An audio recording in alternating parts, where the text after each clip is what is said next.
पंचायती के चुनाव में आसाम में 397 सीटों में 219 सीटों पर फिर एक बार जीत दर्ज हो गई है।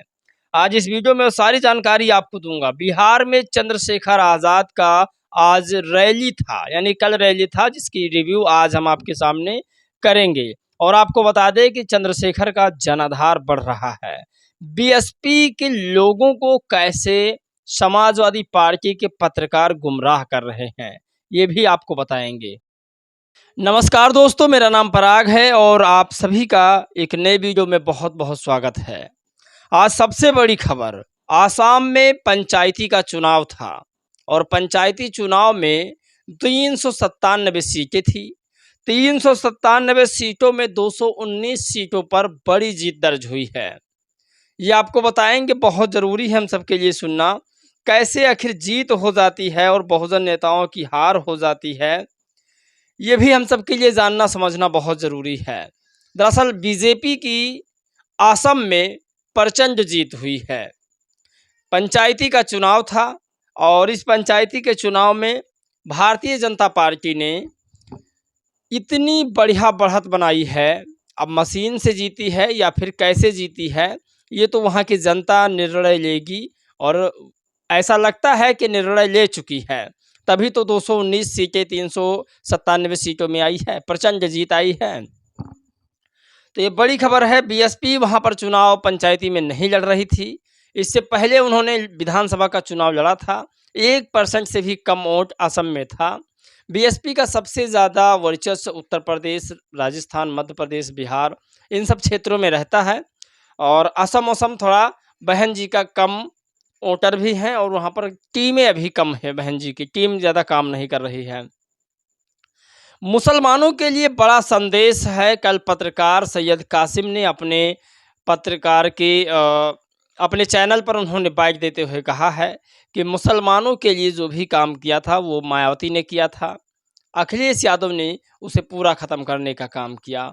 अब ये भी आपको बता देंगे। और दलितों को गुमराह कैसे करते हैं, ये भी आज आपको बताएंगे। जैसे जो दलित समाज है उसको लगता है कि जो समाजवादी पत्रकार हैं वो बहन जी की बात कर रहे हैं। आप ट्वीट एक बार देखें, इसमें लिखा हुआ है कि आदरणीय बहन कुमारी मायावती जी ने जो किया था, जो कानून लेकर आई थी, वो कानून बहुत बढ़िया था। अखिलेश यादव ने अपनी गलती मान ली है।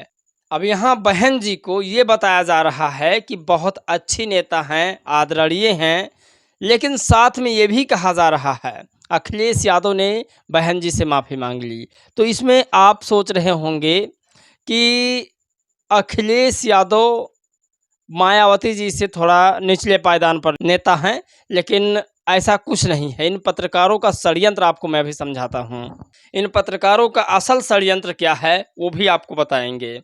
और इस षड्यंत्र को यदि आप समझ जाएंगे तो मुझे लगता है कि आप अपने समाज की, आप अपने वर्चस्व की सरकार को बना सकेंगे। पहले हम बात करते हैं बिहार में बढ़ते जनाधार को लेकर के, जिसे चंद्रशेखर आज़ाद ने कल एक रैली के माध्यम से संबोधन किया है। बिहार में सर्व समाज की आबादी है और बिहार में कल जो रैली हुई है चंद्रशेखर की, उसमें सारे समाज के लोग आए हुए थे, जैसा कि आप तस्वीरों में देख सकते हैं। और कल सारे समाज के लोग चंद्रशेखर आज़ाद को सुनने आए थे। कुछ महिलाओं से पत्रकारों ने बातचीत किया तो पता ये चला कि लोग जाति के नाम पर नहीं, अब बदलाव के नाम पर वोट देना चाहते हैं। इसे भीम आर्मी के एक सदस्य ने लिखा कि बिहार और उत्तर प्रदेश में चंद्रशेखर आज़ाद लगातार अपनी विस्तार कर रहे हैं। आगामी विधानसभा चुनाव में देखना दिलचस्प होगा कि क्या भीम आर्मी चीफ के प्रति इतना दीवानगी वोट बैंक में बदलेगी या नहीं। दरअसल चंद्रशेखर आज़ाद के पीछे जो युवा हैं और जो महिला युवा हैं, वो सारे लोग दौड़ रहे हैं, उनके पीछे लग रहे हैं। अब इसमें दो पार्टीशन हो गया है। जो बुजुर्ग वोटर्स हैं वो बसपा के साथ हैं, जो युवा वोटर्स हैं वो चंद्रशेखर आज़ाद के साथ हैं। दो भागों में डिवाइड हो चुका है। और बिहार की स्थिति भी ऐसी है, बिहार में जो नीला गमछा है वो ज़्यादा चलने लगा है। भीम आर्मी ज़्यादा वहाँ पर चलने लगी है। असल में वहाँ पर 2 और चलती है, एक रविदासिया आर्मी है, एक भीम आर्मी जय भीम संगठन वहाँ भी चलता है। तो संगठन 3 चल रहा है, लेकिन ज़्यादातर नीला गमछा चंद्रशेखर आज़ाद का बिहार में चल रहा है। और कल की रैली भैया बहुत ज़्यादा भीड़ थी। इस रैली में अनुमानित था लगभग कई हज़ार लोग आए हुए थे। चंद्रशेखर आज़ाद ने जिस रैली को संबोधन किया था, तो इस सीज़ फायर के बाद सभी राजनेताओं ने अपनी-अपनी राजनीति करना शुरू कर दिया है। और अब आपको बता दें कि मायावती जी के वोटरों को गुमराह कैसे लोग करते हैं। बहुत ज़रूरी है हम सबके लिए सुनना। पहले मैं आपको एक ट्वीट सुनाता हूँ। आपको ट्वीट देखकर ऐसा लगेगा कि ये बहन जी का सबसे ज़्यादा बड़ा अनुयायी है। लेकिन जब आपके सामने मैं उसकी व्याख्या करूँगा, तब आपको लगेगा कि वाक़ई में सच क्या है और झूठ क्या है। आप देखिए, 2002 में यूपी की तत्कालीन मुख्यमंत्री आदरणीय बहन कुमारी मायावती जी, ये जर्नलिस्ट हैं, इनका नाम क्रांति कुमार है। मायावती जी ने कुंडा के विधायक रघुराज प्रताप सिंह पर पोटा लगाकर जेल में भेज दिया। तालाब, मगरमच्छ, मछली, शराब, ठेका और वर्चस्व का होना लूल हो गया। मुलायम सिंह यादव जी ने मुख्यमंत्री बनने के बाद रघुराज प्रताप सिंह को जेल से आज़ाद किया, जेल मंत्री बनाया। बाद में अखिलेश यादव जी 2012 में मुख्यमंत्री बने, तब उन्होंने रघुराज प्रताप सिंह को मंत्री बनाया, काजू बादाम किशमिश खिलाया, साथ में क्रिकेट भी खेला। योगी आदित्यनाथ जी के बात को मानकर बीजेपी कैंडिडेट को रघुराज प्रताप सिंह ने अपना वोट दे दिया। अखिलेश यादव जी ने कहा है गलती हो गई है, उस समय बहन जी का फैसला नहीं पलटना था। कुंडा से गुलशन यादव को जिताकर रघुराज प्रताप सिंह का किला ढहा कर अब प्रायश्चित करना है। पूरी कहानी इसमें यह है कि थोड़ा आपको 1 महीना पहले लेकर चलते हैं, पूरी कहानी आपको समझ में आ जाएगी। 1 महीना पहले समाजवादी पार्टी के एक सांसद हैं रामजी लाल सुमन, संसद भवन में वो अनाप-शनाप बयान देते हैं कुछ क्षत्रिय, करड़ी सेना और ठाकुरों के ऊपर, जिसमें राणा सांगा मुख्य रूप से निर्णायक भूमिका में रहते हैं, जिन पर आपत्तिजनक टिप्पणी करते हैं। उसको लेकर के पूरा क्षत्रिय समाज नाराज हो गया अखिलेश यादव से। अब पूरी कहानी यहीं से शुरुआत होती है। अखिलेश यादव जी ने कल एक क्षत्रिय सम्मेलन किया था, परसों सॉरी आज के 2 दिन पहले एक क्षत्रिय सम्मेलन किया था। उस क्षत्रिय सम्मेलन में अखिलेश यादव ने कहा कि महाराणा प्रताप की जयंती पर 2 दिन का अवकाश होना चाहिए। अब कहानी यहाँ से आपको समझाते हैं। दरअसल आपको बता दें कि ठाकुरों के प्रति मायावती जी का जो लगाव था, यानी मायावती जी की तरफ या बसपा की तरफ जो ठाकुर जा रहे थे, रघुराज प्रताप का डर दिखाकर ये लोग बहन जी से ठाकुर समाज का वोट छीनना चाहते हैं। एक तो इनके मुखिया क्षत्रिय बैठक करते हैं, क्षत्रिय संघ इकट्ठा करते हैं, बुलाते हैं।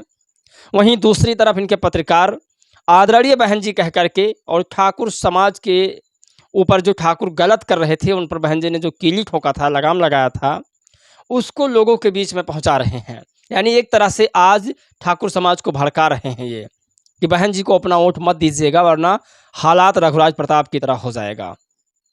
और दूसरी तरफ ये भी कह रहे हैं कि जब बहन जी ने उन्हें पोटा कानून के तहत जेल में डाला, तब आदरणीय मुलायम सिंह यादव ने उन्हें जेल से बाहर निकाला, जेल मंत्री बनाया, यानी कि ठाकुरों का वर्चस्व और बड़ा कर दिया। लेकिन ये नहीं कहते कि रघुराज प्रताप सिंह ने कितना अपने क्षेत्रों में, चाहे वो गरीब ठाकुर क्यों ना रहा हो, गरीब ब्राह्मण क्यों ना रहा हो, दलित, पिछड़े, आदिवासी की तो बात छोड़ दीजिए, उस समय पर कितना गलत उन्होंने किया था। तब जा कर के बहन जी की सरकार आई। बहन जी ने तमाम लोगों के कहने पर उस कुंडा में बुलडोज़र चलाने का काम किया था। तो इसे लोग नहीं बताते। यहाँ देखिए साफ इन्होंने लिखा कि मुलायम सिंह यादव जी ने मुख्यमंत्री बनने के बाद रघुराज प्रताप सिंह को जेल से आज़ाद कराया। यानी एक प्लस पॉइंट ठाकुरों के लिए ये है कि आपके लिए समाजवादी पार्टी हमेशा तत्पर खड़ी रहती है। ये प्लस पॉइंट बता रहे हैं उनको।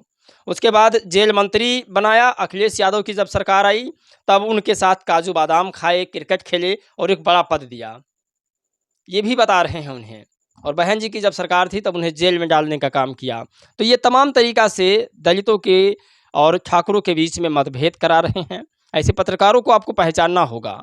ये आदरणीय बहन कुमारी मायावती जी लिखते हैं, इसका मतलब ये नहीं कि ये बीएसपी के चाहने वाले हैं। इसी तरीक़ा से ब्रेन वॉश, माइंड वॉश किया जाता है लोगों का। अब आप समझोगे कि अपना हितैषी है, लेकिन ये जो बता रहे हैं लोगों को, वो शायद समझने की बात है आपको। जर्नलिस्ट सैयद कासिम ने क्या लिखा, वो आपको बताते हैं। दरअसल आपको बता दें कि जर्नलिस्ट जो सैयद कासिम हैं, उन्होंने कहा कि मूर्ति लगाने का चलन बहुत पहले से है।